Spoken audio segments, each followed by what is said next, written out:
The night my own son pushed me to the floor in front of my whole family was the night I stopped being his father and became the man who would teach him what consequences really mean. He thought humiliating me at Christmas dinner would make him powerful. What he didn't know was that by sunrise his empire, his marriage, and his pride would all be gone. If you're watching this right now, hit like, subscribe to the channel, and tell me in the comments where you're listening from, because I want to know just how far this story of justice, betrayal, and one father's quiet revenge will travel. My name is James Carter. I'm 67 years old, and this is how one Christmas night turned a broken heart into a lesson the world won't forget. I still remember that night like it's stitched into my skin. Christmas Eve, 2023. Chicago was wrapped in white, soft snow falling slow, like the sky itself was trying to calm the world down. I was driving my old Ford pickup, the same one I'd kept since my wife Loretta passed. The back seat was filled with gifts for my grandkids Jordan and little Maya, and one bottle of Merlot I'd been saving for a special night. I thought this was it. Family laughter, love, the kind of peace old men like me dream about. When I pulled up to Marcus's house, that place looked like something out of a magazine.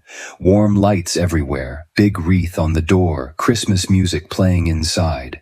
But you know how sometimes a house can look happy from the outside, but the air inside feels cold. That's what I felt the moment I stepped in. Grandpa Maya shouted and ran toward me, arms open wide. Jordan followed right behind, taller, now voice deeper, but still my boy. Their hugs, man, that was the only pure thing I felt all night. I held on to them longer than I should have, like maybe I already knew something was about to break. Then came Lena, my daughter-in-law. She smiled, that lawyer's smile, perfect, polite, and colder than a Chicago January. "James, so glad you made it," she said, her eyes flicking up and down like she was scanning my clothes. I handed her the wine, told her it was from Napa, a good year. She nodded. "Marcus loves Merlot." "Not thank you, just..." "Marcus loves Merlot." That should have been my first warning. Then he came out, my son. Marcus. Custom suit, polished watch, same confident walk I used to have before life taught me humility. "Hey, Dad," he said like he was greeting a client, not his father. No hug, just a nod toward the coat rack. "You can leave your jacket there." Something in his tone didn't sit right, but I swallowed it. I told myself he's just stressed running a company raising kids. Let it go. The table was set beautifully, 8 plates, gold trim candles lit just right, but I counted 6 of us. Me, Marcus, Lena, the kids, and 2 empty chairs. Expecting more guests, I asked. "Yeah," Lena said with that same tight smile. "My parents are joining us. They'll be here any minute." Her parents. I froze for a second, because her father, Raymond Ellis, wasn't just some man. He was the same Raymond I'd once worked with decades ago, the one who offered to fix the books when the city inspection didn't go his way, the man I'd told I'd rather go broke than dirty my name. He didn't like that answer, and he sure as hell didn't forget it. When he walked in, I could smell that expensive aftershave before I saw him. "James Carter," Raymond said, extending his hand, voice dripping with satisfaction. "Been a long time." I shook his hand anyway. Sometimes silence cuts deeper than words. Marcus jumped in quick, eager, nervous. "Dad, you remember Mr. Ellis? He's been giving me great advice for expanding the company." I just smiled faintly. "Advice, huh? That's what we're calling it now." We sat down to dinner. I took my usual spot at the head of the table. The same seat I'd taken every Christmas since Loretta passed. The same seat my son once begged me to keep because it didn't feel right otherwise. But when Raymond approached, Marcus looked at me. And I'll never forget that look. Cold, sharp, like a stranger's. "Dad," he said, "I need you to move. That seat's for Mr. Ellis." I thought he was joking. I even chuckled. "Come on, son." You know this is my please don't make it awkward. He interrupted, his voice low but firm. He's the guest of honor. The room went silent. Lena's eyes darted to the kids. Jordan looked down. Maya's lip trembled.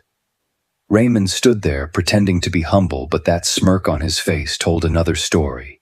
He was enjoying every second. Marcus whispered, "That seat's been mine for years. Since your mother, Dad," he snapped, "don't start." And that's when it happened. He came up behind me, hands on my shoulders. For a split second, I thought he was going to help me up gently. Instead, he shoved, hard. My knees buckled. The floor came up fast. The sound of the chair tipping echoed through the room.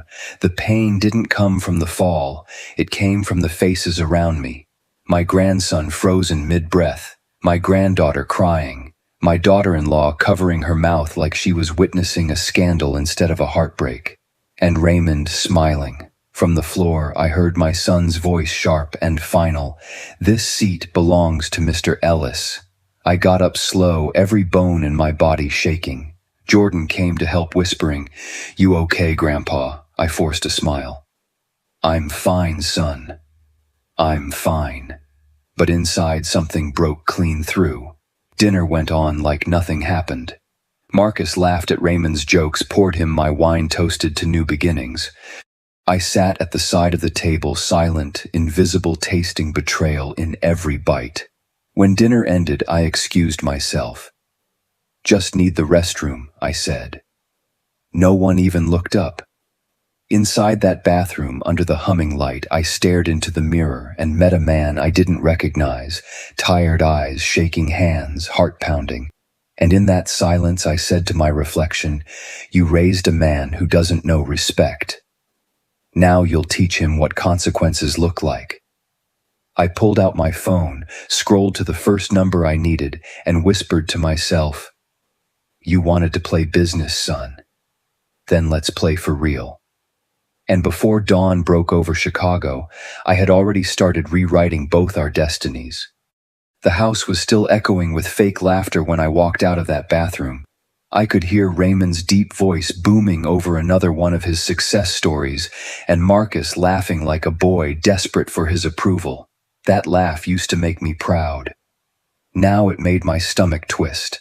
I picked up my coat, nodded politely to nobody in particular, and stepped out into the freezing Chicago night.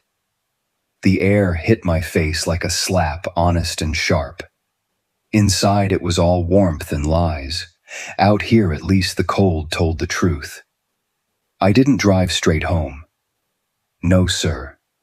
I parked at a 24-hour diner down the street, ordered a cup of black coffee, and took out my phone. My hands still trembled from what had just happened, but the anger had turned into something harder, colder focus. The first call went to my attorney, Samuel Owens, a man who'd been with me through every contract and every storm. He answered on the second ring, groggy. "James, you okay? It's Christmas Eve, man." "Sam," I said, voice steady, "I need you to revoke every power of attorney Marcus Carter has." First thing in the morning. Silence. "Then that'll strip him of all executive authority." "Are you sure you want?" "Do it," I cut in, "and transfer the company's signing authority back to me only." He hesitated. "James, this is your son." "No," I said quietly, "that was my son. Tonight he made himself something else." When the call ended, I felt a strange calm settle in. I wasn't doing this out of anger. I was restoring order. You can't build anything stable on rot, not even family. The second call went to my financial advisor, a woman named Diane Chen, smart as a whip, loyal for over 20 years. "James, what's going on?" she asked, hearing the strain in my voice.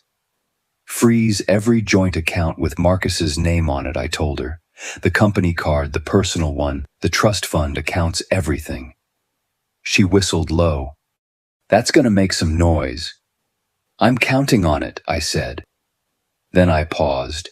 "And Diane, make sure my grandchildren's college funds are protected. Move them to a separate trust under your control." "Understood." And Marcus, let him learn what happens when you think inheritance is a birthright instead of a blessing. The third call was harder, not because of what it meant, but because of what it symbolized.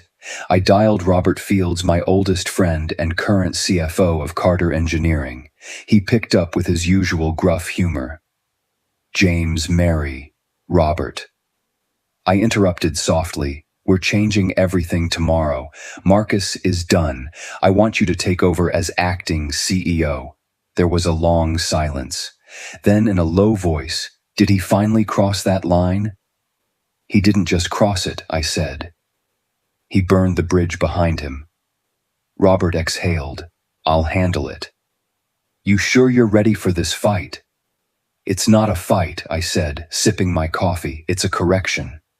Across town, while I was laying out my chessboard, my son was still celebrating his victory. Inside that big golden house, Marcus and Raymond were sitting by the fireplace, glasses of my wine in their hands. Lena sat beside them, her smile tight, her eyes sharper than a blade. They were already talking about next quarter and strategic partnerships. And right there, between the clinking of their glasses, I caught the sound of betrayal even from miles away. Because the truth I'd been refusing to see for years finally hit me. Marcus hadn't become arrogant on his own. He had learned it from the people he surrounded himself with. Raymond had always wanted my company, and now he had found a softer way to take it through my son. And Lena, she was smarter than both of them. She'd been drafting the merger documents behind my back, hiding clauses inside the legal language that would have handed controlling shares to the Ellis Group. When my wife Loretta was alive, she used to say, "People show who they are when they think you're not looking." That night I finally looked, and I didn't like what I saw. I made one last call, the one I knew would seal everything, to Grace Williams, my estate planner. "James," she answered softly, recognizing my number. "I need to amend my will," I said. "Effective immediately. Marcus gets nothing from Carter Engineering or my estate." She didn't argue, didn't ask why. Grace had seen enough families torn apart by greed to understand. "Who inherits?" she asked. "My grandchildren. But not now. When they turn 30. Until then, all assets go into a community trust." "What kind of trust?" "One that helps men who lost everything get a second chance," I said, my voice catching for the first time. "Call it the Carter Foundation. We'll fund it tomorrow." Grace was silent for a while. "James, I'm sorry it's come to this." "Me too," I whispered. "But you can't keep feeding a man who bites the hand that raised him." By the time I got home, the snow had turned heavy. My porch light flickered weakly as I stepped inside the house, quiet and half-lit, Loretta's photo still on the mantel, smiling, like she knew what I was about to do. I sat at her old writing desk and opened a fresh page in my leather notebook, the one she'd given me before she passed. At the top, I wrote in neat block letters, "The lesson begins." I spent the next 2 hours listing every account, every property, every contract Marcus had access to, and how to reclaim them legally before dawn. Old habits die hard. An engineer's mind never sleeps. At 3:00 a.m. my phone buzzed. A message from Diane: "All joint accounts frozen. Marcus will notice when he wakes up." Another from Samuel: "Legal documents ready for signature at 8 a.m. I'll bring them to your house." And one from Robert: "Office locks changed. His badge will be invalid by morning." I leaned back, looked at the ceiling, and felt something strange, not joy, not revenge, just peace. Because for the first time in years, I wasn't enabling my son's arrogance. I was saving what was left of my name. Before I went to bed, I looked out the window. Snow covered the streets, soft and clean, like the world was giving me a reset too. I whispered to the darkness, "You wanted to teach me about power, son. Tomorrow you'll learn about consequences." And somewhere miles away, while my phone fell silent, another phone, Marcus's, began to light up with the first of 53 missed calls. When the morning came, it was quiet. Too quiet. The kind of silence that comes right before a storm starts tearing things apart. I didn't sleep much that night. The coffee had gone cold hours ago, but I was wide awake, sitting at my desk waiting for the light to change from black to gray. I'd been through dozens of all-nighters in my life, construction bids, deadlines, city permits, but this one felt different. This was the first time I wasn't fighting for my son. I was fighting because of him.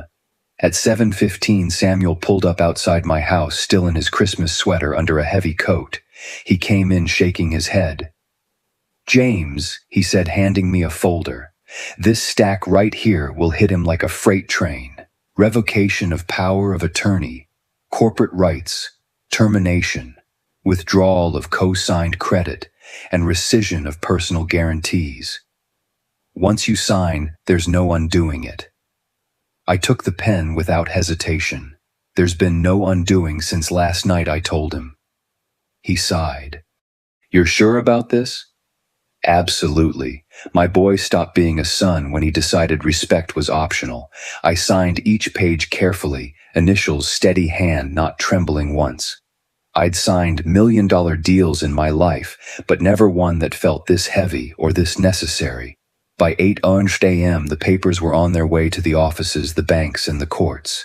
Then I did something I hadn't done in years. I turned off my phone, because I knew what was coming next. Across town, Marcus Carter, my son, the man who thought he owned the world, was waking up. He always started his mornings late with soft jazz and imported espresso. But that morning, his peace lasted all of 15 minutes before the first call hit. "Mr. Carter, this is Wells Fargo Risk Division. We've detected immediate revocation of your guarantees on several accounts. Please call us urgently." He frowned, half asleep, mumbling something about mistakes. Then came another call. "Mr. Carter, this is Bank of America. Your mortgage account shows a guarantor cancellation. We need full payment or collateral within 48 hours. He sat up straight. "What the hell are you talking about?" Before he could finish, the phone rang again. "Mr. Carter, your corporate cards have been suspended due to changes in authorization from Carter Engineering." He jumped out of bed, still in his t-shirt, yelling for Lena. "Lena, what's going on?" "The banks are calling me," like something exploded. She appeared in the doorway, already dressed for the day, cool and composed. "What did you do?" she asked flatly. "What did I do? My accounts are freezing up the mortgage." Her phone buzzed and she read the message quietly. Her face changed just slightly enough for him to see she knew something. "Marcus," she said slowly, "your father must have revoked his guarantees." He stared at her. "He wouldn't. He can't." "Oh, he can," she said. "And legally, he just did." Then she turned her back and walked out of the room. While Marcus's phone was exploding with bankers, lawyers, and collection officers, I sat at my kitchen table eating oatmeal, flipping through the morning paper like any other old man. Samuel called back to confirm. "All signatures are filed. Legally, he's no longer associated with the company." "Good," I said. "Make sure the locks were changed." "Already done. Robert sent me a photo, your son's nameplate's off the door." I nodded. The coffee steamed up my glasses. "Sometimes," I said quietly, "you've got to take everything away from a man just to show him what actually matters." Meanwhile, Marcus was tearing through his closet for his keys. He grabbed his coat, stormed out of that big suburban house, and jumped into his Tesla. He sped down Lakeshore Drive, heading for the company headquarters, still dialing numbers between red lights. Every call went the same way. "Your card has been declined. Your personal line of credit has been frozen. Mr. Carter, your account is under internal review." By the time he got to the office parking lot, he looked like a man who'd seen a ghost. He stormed through the lobby doors, barking at the receptionist. "Tell Robert, I need to see him now." She hesitated. "Mr. Fields is in the executive office." He snapped, "My office." She blinked once. "No, sir." "His." He didn't even wait. He took the elevator straight to the 5th floor, and when the doors opened, he stopped dead. Robert was sitting behind the desk that used to be my son's reviewing documents, calmly pen in hand. The wall where Marcus's framed awards had hung was bare. His nameplate was gone. The only thing left was a single folded note in the center of the desk. Robert stood up. "Morning, Marcus." "What the hell is this?" Marcus demanded. "You should read the note." He opened it with shaking hands. "My handwriting. I kept it short like I always did. This desk is not yours." He froze. His face went pale. He actually... "Yes," Robert said quietly. "He actually did." Marcus laughed once, bitter and broken. "You can't just throw me out like this. I'm the CEO." "Not anymore," Robert replied. "Termination papers are filed. Justifiable cause. Loss of confidence. Conflict of interest." Marcus stumbled back like he'd been hit. He tried calling Lena again, but she didn't answer. Tried calling Raymond, no response either. Robert handed him a sealed envelope. "He asked me to give you this." Inside I'd written, "The seat you took from me last night wasn't just a chair, Marcus. It was a place built by respect. You lost it when you pushed me down. You will learn to stand again, but this time on your own feet." He read it twice, 3 times. His lips trembled, but no sound came out. When he finally spoke, it wasn't anger. It was disbelief. "He really means it," he whispered. "He really cut me off." Robert didn't answer. He just pointed toward the door. "You have 5 minutes to collect your things." And when Marcus left that office, there was no limo waiting, no assistant trailing behind, no power left to his name. Just one man walking out of the empire he thought he'd built, realizing it had never really been his. That morning around 10, my phone lit up again with message notifications, dozens of them. But I didn't touch it. I let it ring and ring and ring until the sound became background noise to the quiet peace in my house. At exactly 10:17 a.m., I poured myself another cup of coffee, looked out at the snow-covered street, and said to the empty room, "Now the lesson begins." By the time the sun slipped behind the Chicago skyline that evening, the storm I'd started had already finished its work. You'd be surprised how fast a man's whole world can collapse once you pull the right pins. It doesn't take months, just hours. I wasn't there to see it, but I can picture it clear as day. Marcus walking through that front door, shoulders slumped, coat half-buttoned, eyes wild like he'd been chased through hell. Lena was sitting on the couch with her laptop open, the same one she used to smile behind when I used to visit. Her heels were off, her expression controlled. "What happened?" she asked, not looking up. "He threw his keys onto the table. My father happened. He cut everything. The banks, the company, everything." She closed the laptop, slowly folded her hands. "So, it's done," he blinked. "What do you mean? Done?" "I mean," she said, her voice calm like a judge reading a verdict, "the merger with Ellis Group won't go through. Raymond just called me. He's out. He says he doesn't deal with men who can't control their own fathers." Marcus stepped back, shaking his head. "That old bastard used me." Lena's jaw tightened. "He used us." "But I saw it coming." "You didn't." He stared at her like he'd been slapped. "What's that supposed to mean?" "It means," she said, "I warned you not to push him. Your father still owns 75% of the company. Did you really think humiliating him in front of everyone was smart? You were the one who said, 'I said earn his seat, Marcus, not take it by force.'" Her words hit him harder than anything I could have done. Meanwhile, I sat on my porch, wrapped in Loretta's old blanket, watching the snow fall under the streetlights. It looked peaceful out there, quiet, clean, but peace never comes cheap. I thought about my boy, about the man he'd become, about how somewhere between ambition and arrogance he'd lost his compass. Loretta used to say pride's a thief, James. It steals your sight first, then your soul. She was right. The phone buzzed beside me. I didn't need to look to know it was him. For a long time, I just let it ring. Then finally, I picked up. "Dad," his voice cracked on the other end.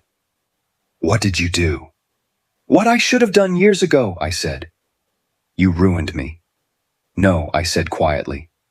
"You ruined yourself. I just stopped protecting you from the truth." He was breathing hard, panicked. "Dad, please." "The bank's Lena's talking about leaving." "The house, Marcus." I cut him off. "You shoved your father to the floor last night so another man could take his place. What did you think I'd do? Shake your hand?" There was a long silence. Then a soft, broken sound I hadn't heard since he was a child when he used to cry over scraped knees. "Dad." "I didn't mean—" "Yes, you did," I said. "And that's what makes it worse." I hung up before he could answer. That same night, Lena packed her things. She told him she'd be staying at her parents' house until things got sorted out. He begged. She didn't even raise her voice. Just said, "Marcus, you built a life on your father's name. Now that it's gone, you don't know who you are."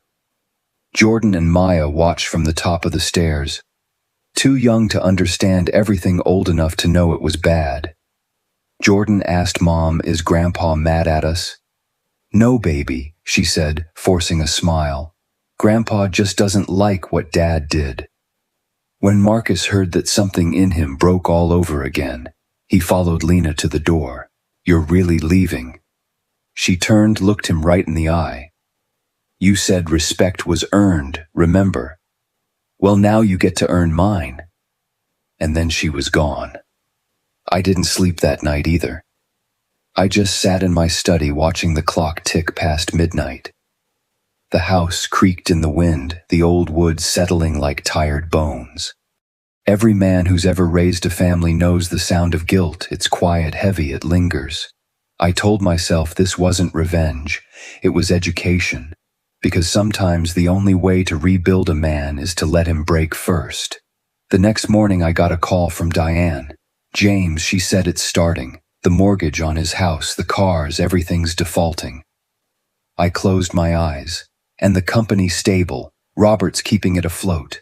The staff are behind him." "Good," I said. "They deserve a boss who values them." I hung up and looked out the window again. Across town, Marcus was on the phone with a dozen creditors, every word pulling him deeper into panic. By noon, he'd lost the car. By evening, the foreclosure notice was on his door. He spent that night alone, surrounded by boxes and the echo of his own mistakes. When I heard from a mutual friend that Lena had filed for separation, I didn't smile. I didn't gloat. I just sat in the quiet and whispered, "Let the lesson reach him before the bitterness does." Because the truth is, love doesn't vanish just because respect does. Even after everything, he was still my son. And that's what made the pain so much worse. 2 weeks passed, in the kind of winter where the cold finds its way into your bones, no matter how thick the coat. Silence became my closest companion. I didn't hear from Marcus again after that call, not directly at least, but Chicago has its ways of carrying whispers. News travels fast when it's bad. I heard he'd moved out of the house, that Lena's lawyer had filed for temporary custody, that the banks had started calling his debts unsecured. I didn't take pleasure in any of it. Truth be told, it hurt more than I expected. A father doesn't stop loving his son just because the son's lost his way. But love without boundaries, that's how we got here in the first place. It was a Saturday morning when I decided to visit the kids. I'd called ahead, not Lena, but her mother, Mrs. Ellis. She was polite, if a bit nervous, when she said, "Of course, James, the children would love that." When I arrived, Jordan opened the door himself. 16 years old, taller than me now, but that same shy smile he used to have when he was little. Maya came running from the living room and hugged me so tight I almost forgot to breathe. Their warmth cut through all the cold I'd been carrying. "Grandpa? Are you mad at Dad?" Maya asked right away. Kids don't circle the point, they shoot straight. I smiled gently, brushing her hair back. No, baby. I'm not mad. I'm disappointed. That's different. What's disappointed mean? It means I still love him, but I don't like what he did. Jordan was quieter. He watched me carefully, that sharp teenage kind of watch, the kind where they're not just looking at you, they're studying who you are. He finally said, Mom said you took away everything from Dad. I nodded slowly. I took away what he didn't earn, but I didn't take away my love. That's something you can't cancel with a lawyer. He looked down, thinking it over, and whispered, He's not doing so good. I know. Maya tugged on my sleeve. Can you make it better? I hesitated.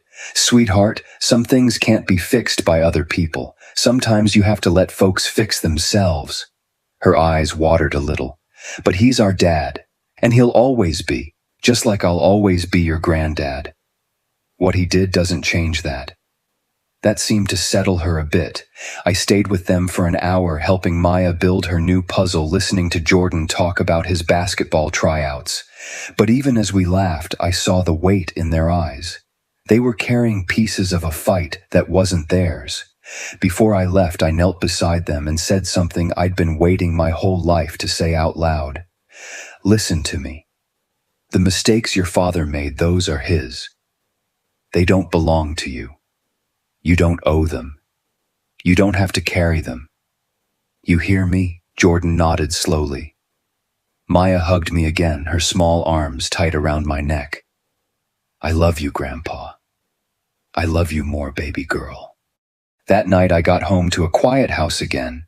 I sat by Loretta's picture, lit a candle, and said, You'd be proud of them, Loretta. They got your kindness. The candlelight flickered, and I swear it felt like she was still listening. Across town, Marcus was living out of a rented room above a mechanic shop. The same man who once drove a Tesla now walked to the corner store for instant coffee and cheap bread. He'd been calling the kids every few days, but Lena kept those conversations short. Jordan's busy. Maya's got school. Sometimes she didn't answer at all. One night in desperation, he showed up at the Ellis house. It was snowing again, same as that Christmas night. He didn't have gloves. His hands were red raw. When Mrs. Ellis opened the door, her face softened, but only a little. Marcus, this isn't a good time. Please, he said, voice trembling. I just need to see my kids. They're asleep. He tried to look past her shoulder. Just a minute, I promise. She sighed, then said quietly, James was here today. The children are okay. Let them rest. He froze at the mention of my name. Dad was here. Yes, she said. He brought them gifts. They laughed. It was nice. Marcus's eyes went distant. So he gets to be the good guy now. Mrs. Ellis's voice turned sharp. He's the one who didn't forget how to be family. Then she shut the door, gently but firmly. The next morning I got a call from a number I didn't recognize. It was Clara Jenkins, a social worker from the county.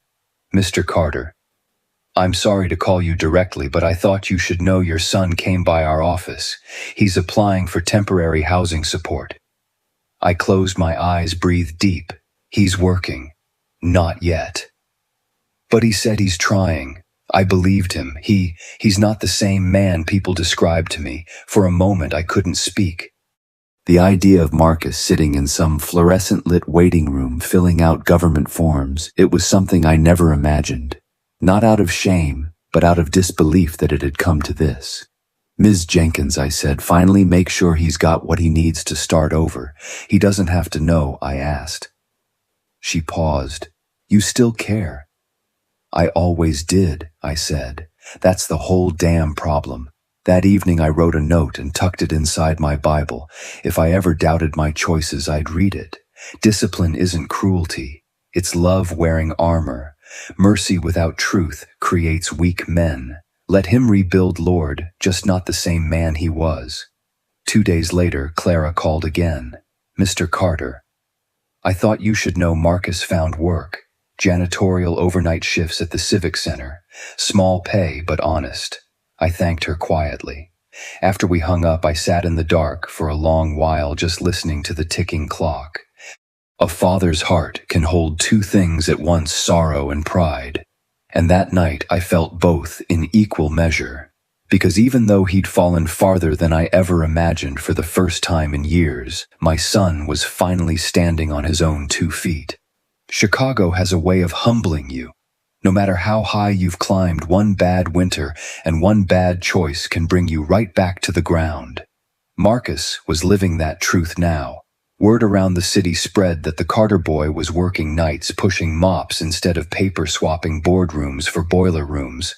Some folks said it with pity. Some said it with satisfaction. Me, I said nothing, because there's no shame in work that feeds your soul even if it doesn't feed your ego.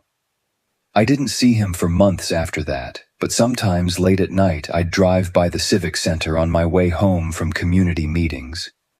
The glass front doors stayed lit all night, and through them I'd sometimes catch a glimpse, a tall man in a janitor's uniform, headphones, on dragging a trash cart across marble floors. It took me a while to realize that man was my son. He told me later, much later, that the first few nights nearly broke him. He said the smell of cleaning chemicals made his stomach churn, that every reflection in the polished glass looked like a reminder of what he'd lost. But then something shifted. A young man from El Salvador named Miguel, who worked alongside him, had dropped his bucket one night. Water spilled everywhere. Instead of snapping or swearing, Marcus helped him clean it up. No words, no pride, just 2 men on their knees with a mop between them. That moment, he said, felt like the first real peace he'd known in years. He started bringing extra coffee for Miguel, learning the crew's stories, single moms, immigrants, veterans, retirees, just trying to stay busy. People the world rarely noticed. But he noticed them. Because for the first time in his life, he was one of them. Meanwhile, my own life had taken a quieter turn. The company was stable under Robert's lead. The board respected me again, maybe even feared me a little, though I never asked for that. I spent my mornings mentoring kids at the community center, my afternoons walking the lakefront trying to let go of the anger that still clung to me like a scar. That's when Raymond Ellis called, the same man who'd smiled when my son shoved me to the ground. "James," he said, his voice sugar smooth. "I think we both learned a few things these past months. I'd like to talk business again." "Business?" I asked. "You mean the kind where I lose my soul and you gain a few more dollars?" He chuckled. "You've always had that righteous streak. But come on now, we're older men. We know the world isn't black and white." "Maybe not," I said. "But some stains don't wash out." He tried again, lowering his tone. "I respect you, James. I really do. You raised a son with drive even if he lost control. There's potential there. We could rebuild Carter Engineering together. Merge the brands. Clean slate." I let out a slow breath, steady. "Raymond, I'd rather build with integrity than profit with guilt." There was silence on the other end. Then he laughed softly. "You haven't changed a bit." "That's the idea," I said, and hung up. That same night, Marcus had his first real test at the job. One of the janitors, an older woman named Rosa, slipped on the icy service ramp behind the Civic Center and fell hard. The rest of the crew froze, scared, panicking, but Marcus didn't think twice.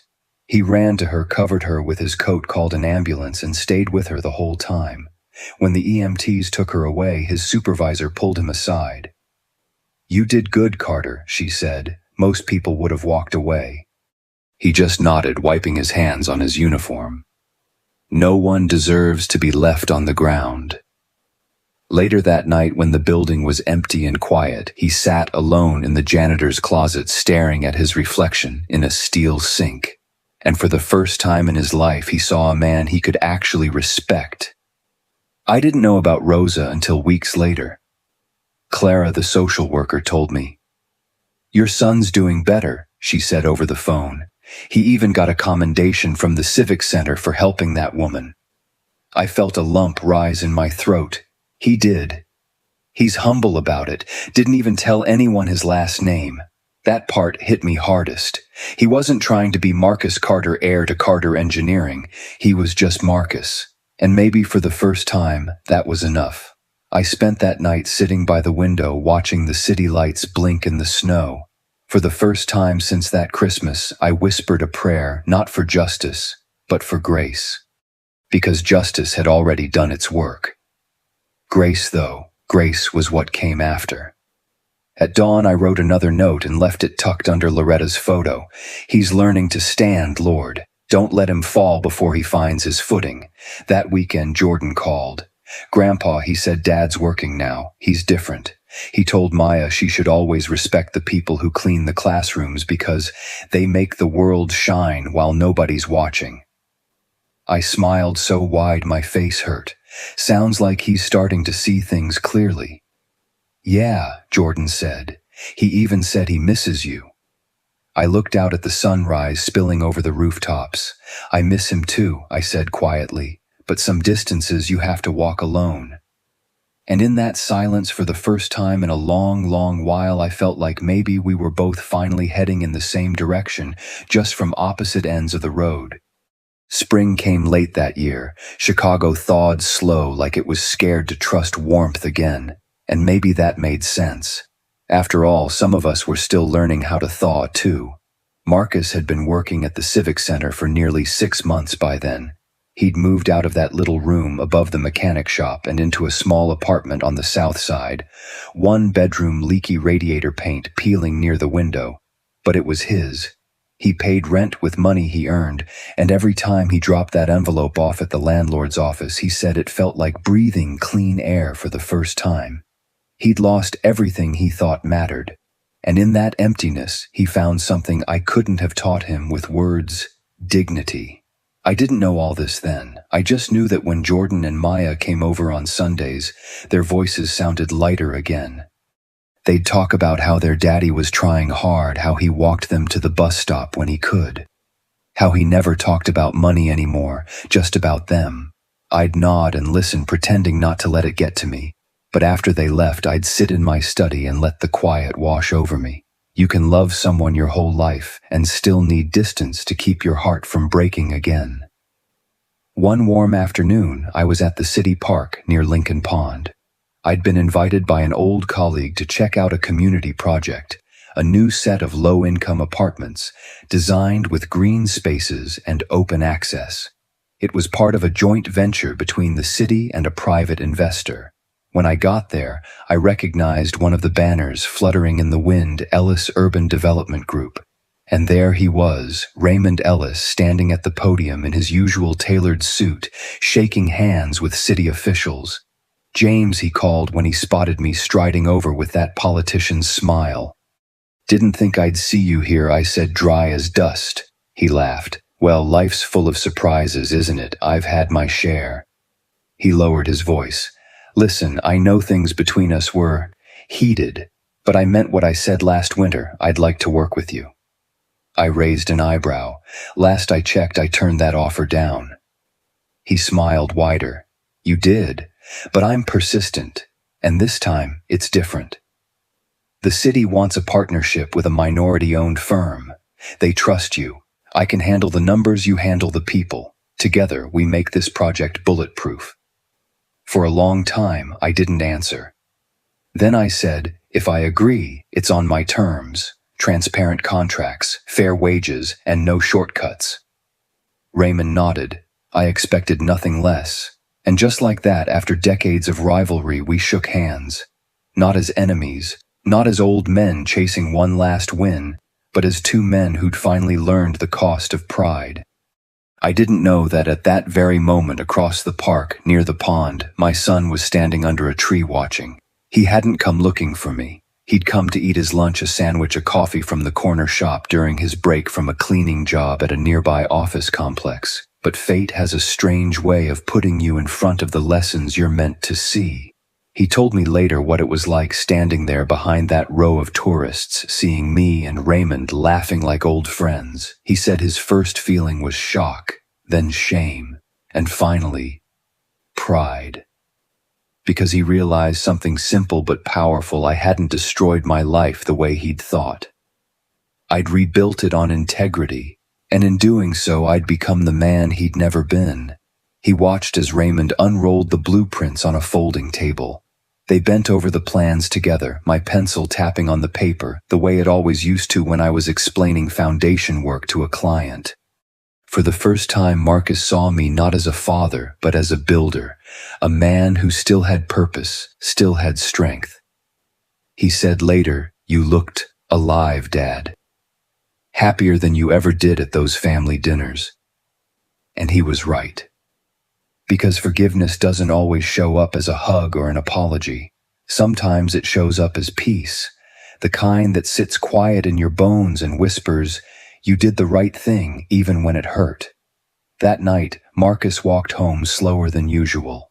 He passed by people he'd once never noticed: a man selling newspapers on the corner, a woman hauling groceries with a tired smile, a group of janitors smoking and laughing outside a diner. He realized he fit among them now, and for the first time he didn't feel less than. He felt equal. He told me later, "All those years I thought being powerful made you a man. Turns out being useful does." Meanwhile, I was at home reviewing the first drafts of the project with Raymond. We'd stayed after hours at my office, and he'd brought a bottle of bourbon to celebrate old fools making smart decisions. After he left, I sat at my desk, long after midnight, running my hand over the blueprint. For the first time in years, the company had a project that wasn't about profit, it was about purpose. Housing for working-class families built to last. A project that Loretta would have smiled at. I looked at the framed photo of her on my shelf and whispered, "He's learning, honey." The hard way, but he's learning.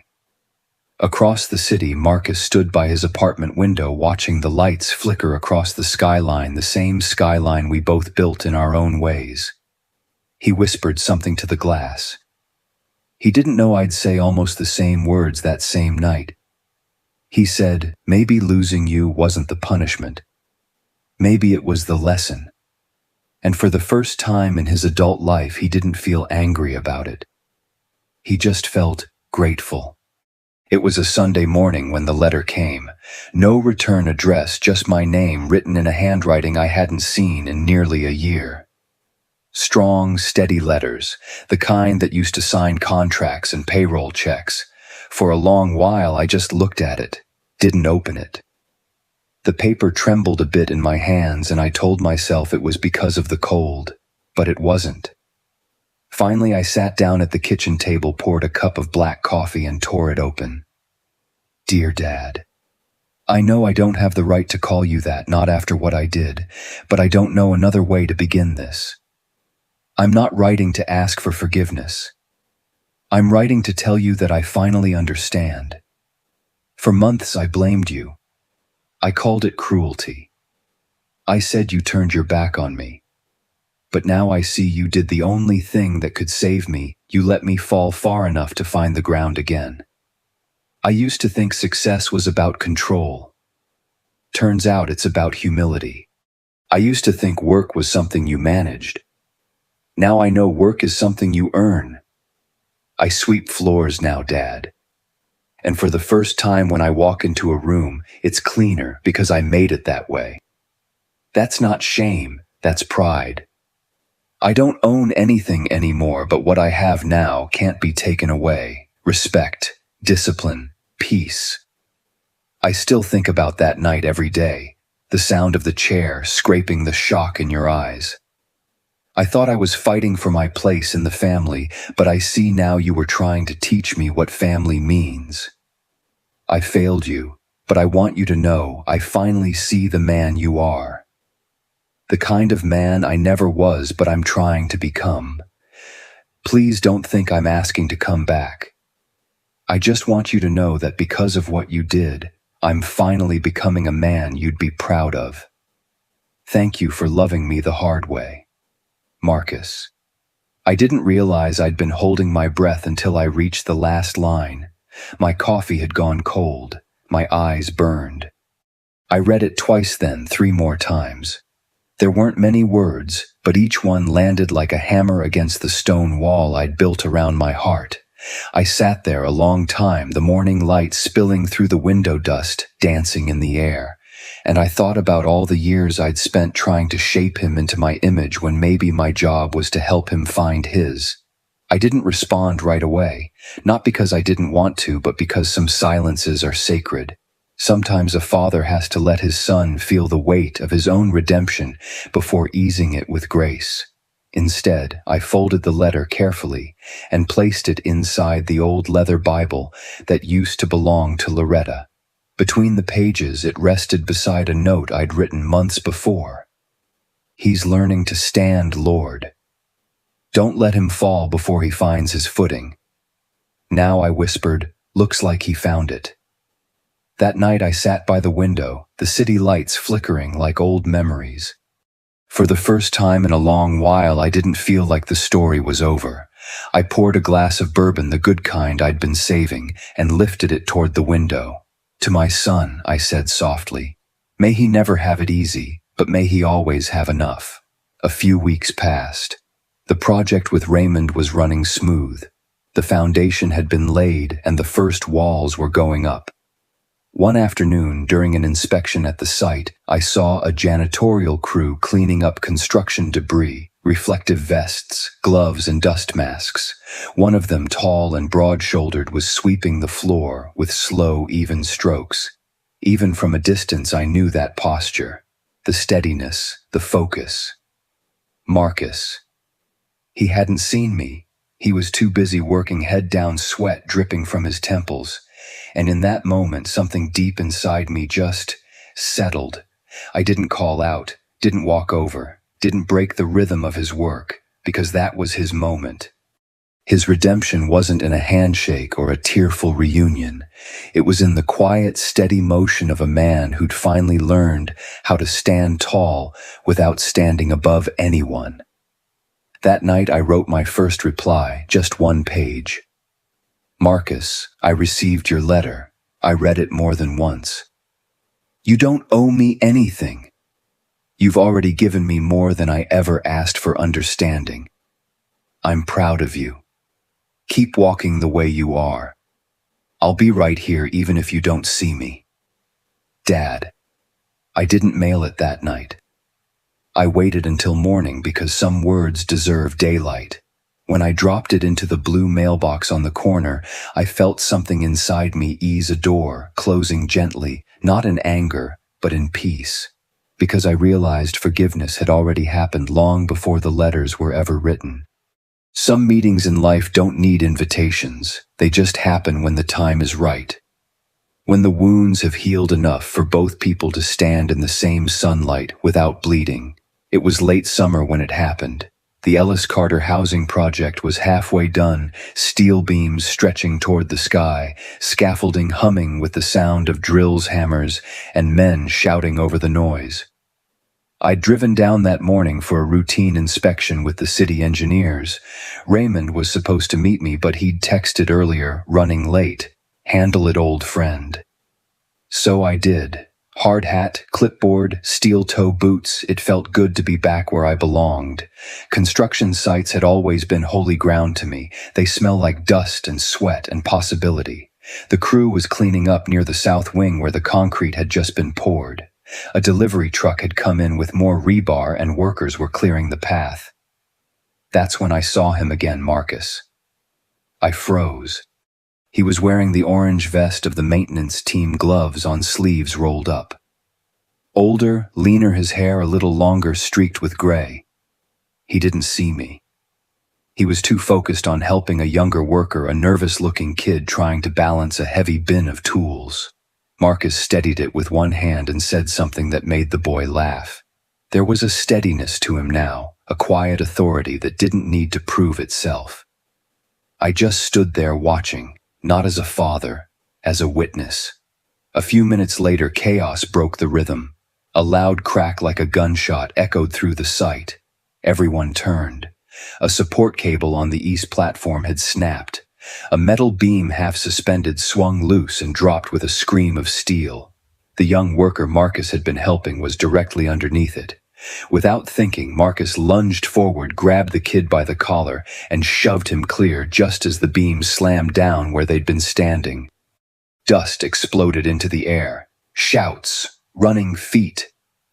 For a second, all I could see was smoke and panic. Then Marcus stumbled out, coughing, his arms scraped and bleeding, but alive. The kid was shaking, wide-eyed, clutching his shoulder. "You okay?" Marcus asked, still catching his breath. The boy nodded, tears welling up. The foreman rushed over. "Jesus, Carter, you just saved his damn life." Marcus brushed it off, muttering, "Just did what anyone would have done." But everyone knew better. I'd been standing maybe 30 yards away when it happened. By the time I got there, the medics had arrived, checking the boy and bandaging Marcus's arm. He still hadn't seen me, until I spoke. "Still trying to fix the world with your own 2 hands, huh?" He turned at the sound of my voice, slow, careful, like he was afraid I might disappear if he looked too fast. "Dad." It wasn't a question. It wasn't even a greeting. It was a truth spoken quietly, like an old hymn. I looked at him. Really looked, the lines on his face, the dirt under his nails, the humility in his eyes. And for the first time in years, I saw not the boy I'd raised, not the man who'd fallen, but the man he'd become. "I saw what you did," I said. "That was brave." He shook his head. "Just lucky." "No," I said softly. "Luck's when you survive. Character's when you act before you think." He swallowed hard, glancing down at his bandaged arm, then quieter. "I didn't know you were here." "I wasn't supposed to be. Guess we both showed up where we needed to." There was silence between us, not the heavy kind that used to fill rooms, but the kind that holds peace inside it. A supervisor interrupted us. "Mr. Carter, sir, we've secured the area. No serious injuries." "Good," I said, still looking at Marcus. "Make sure this man gets checked out properly. He's done enough for one day." The supervisor blinked. "You two know each other." Marcus spoke first. "Yeah," he said quietly. "He's my father." The words caught me off guard. Not because of what he said, but how he said it. Not with shame. Not with pride. Just truth. The supervisor nodded, respectful. "Hell of a man you raised, sir." I looked at my son, his face streaked with dust and sweat, and said, "He raised himself eventually." Marcus met my gaze, and for a second the noise of the site faded away. The drills, the shouts, the engines all gone. It was just us standing there on solid ground, surrounded by the skeleton of something new. And maybe that was fitting, because buildings aren't the only things that can be rebuilt from the ground up. That night, after the site cleared and the city quieted, I sat on my porch with the old bourbon again, the same bottle I'd poured from the day his letter came.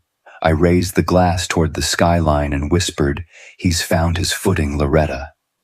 You'd be proud." Then I added, almost laughing, "Guess I am too." Across town, Marcus sat in his small apartment, his arm aching under the bandage, replaying the moment again and again. Not the accident, not the fear, but my voice. He said later it was the calmest he'd ever heard me sound. No anger, no disappointment. Just a quiet kind of love that doesn't need to say much. And when he finally fell asleep that night, it was with the peace of a man who had faced the worst version of himself and lived long enough to become the best one. It was a cold morning in October, one of those crisp, bright Chicago mornings where the air feels like glass and the light catches every speck of dust in the world. The kind of day Loretta used to call a day for beginnings. That morning, the new Ellis Carter housing project finally opened its doors. 2 years of planning, 6 months of labor, and a lifetime of lessons had brought us here. The crowd gathered in front of the new buildings, families with children, city officials, construction crews, and ordinary folks from the neighborhood who'd been watching this thing rise from bare concrete to brick and glass. Raymond stood beside me on stage, smiling for the cameras, and the mayor was already thanking everyone with that practiced politician's tone. But my mind wasn't on any of them. It was on the man standing quietly off to the side near the maintenance staff, wearing the same orange vest he'd worn that day on site. Marcus. He didn't come as my son. He came as a worker. And that mattered. When the speeches were done, the mayor invited me to say a few words. The man who made this possible, he said. I stepped to the podium, the wind lifting the corners of my notes, and I looked out at the faces, the tired, hopeful, ordinary faces of people who'd finally have a place to live with dignity. I didn't read the notes, I just spoke from the heart. Most folks think a building's about walls, I said, but what makes a home isn't the walls, it's what holds them together. The hands that built them, the people who'll fill them with laughter and fight and faith. I paused, scanning the crowd. Marcus was watching me. Our eyes met for the first time in daylight, without anger or distance between us. I've spent most of my life believing strength meant never falling. I continued. But I've learned something different these past years. Real strength is getting up again. Not the same way, not pretending nothing broke, but standing up with your scars showing because you earned them. I caught myself smiling small real. I built skyscrapers, bridges, highways. But the hardest thing I ever built was learning to forgive others and myself. The crowd was silent. You could have heard the flags flapping in the wind. So if this place stands for anything, I said, let it stand for second chances, for the idea that it's never too late to build something honest, something that lasts even if what you're building is yourself. Applause broke like rain. I stepped back from the mic, nodding to Raymond, who was grinning like a man who'd just witnessed something real, but my eyes were still on Marcus. He wasn't clapping. He was just standing there, hands in his pockets, eyes shining, and when I looked at him, I knew he heard every word I'd meant for him. After the ceremony, people milled about, shaking hands, taking photos. I slipped away from the cameras and found Marcus by one of the new playgrounds where a group of kids were testing the swings for the first time. He turned when he saw me. "Dad," he said softly. I nodded. "Son." We didn't shake hands. We didn't hug. We just stood there side by side watching those kids laughing under the bright October sky. He broke the silence first. "Nice speech." "Didn't plan it," I said. "Just spoke what I needed to hear." He smiled a little crooked. Sounded like something Mom would have said. "Yeah," I said. "She would have liked this place." He nodded. "She would have been proud of you." I turned to look at him. "No, Marcus. She'd be proud of you." His eyes glistened, but he didn't look away, and I could tell that was enough. No apology, no absolution. Just truth. A photographer from the Tribune called out suddenly, "Mr. Carter, can we get a shot of you with the team?" I hesitated, but then Marcus said quietly, "Go ahead, Dad, they're waiting." I started walking toward the group, then stopped, turned back and said, "You coming?" He blinked, surprised. "Me? You're part of the team, aren't you?" For a heartbeat, he just stood there. Then he walked over slowly, his boots crunching the gravel. We took our places in the middle, me in a suit, him in his work vest, dust still on his sleeves. The camera clicked, and in that single frame something came full circle. Two men, father and son, standing shoulder to shoulder, not as boss and heir, not as judge and condemned, but as builders, each carrying his own scars, each having earned his place. That night, after everyone had gone home, I walked through the empty courtyard of the new housing complex. Lights glowed in the windows, families moving and children's voices echoing up the stairwells. I stopped by one of the benches and sat down, looking up at the new walls rising against the night sky. I thought about all the years I'd wasted trying to protect Marcus from failure, and I realized maybe the best thing a father can do isn't to shield his child from falling. but to stand far enough away that when they fall, they can see how to rise on their own. Before I left, I found a plaque by the entrance that the city had installed. It read, "Dedicated to every worker who builds not just structures, but hope." Below it was a list of names: architects, engineers, contractors, and right there at the bottom, in small print, Marcus Carter, maintenance lead, site safety support. I laughed under my breath. He finally made the family business after all, I whispered. And as I walked back toward the street, I realized something simple and sacred. Forgiveness doesn't erase what was done. It just gives you somewhere new to stand. That night I poured one last glass for Loretta, set it by her photo, and said, "Well, honey, we did it." He found his way back, not to me, but to himself. The glass stayed there until morning light hit it, golden, still and full, because some stories don't end with apologies. They end with understanding, and that's enough. You know, people think revenge is about getting even, but at my age I've learned it's not about hurting back. It's about restoring balance. I didn't destroy my son's life. I just stopped protecting him from himself. And maybe that was the hardest and most loving thing I ever did. If there's one thing I've learned, it's this: you can't choose how your children love you, but you can choose how you stand when they stop. So to every father out there who's been disrespected, dismissed, or forgotten, don't let bitterness define you. Let dignity do the talking. Because in the end, that's the kind of revenge the world never forgets. My name is James Carter, and I finally learned that forgiveness isn't weakness, it's freedom.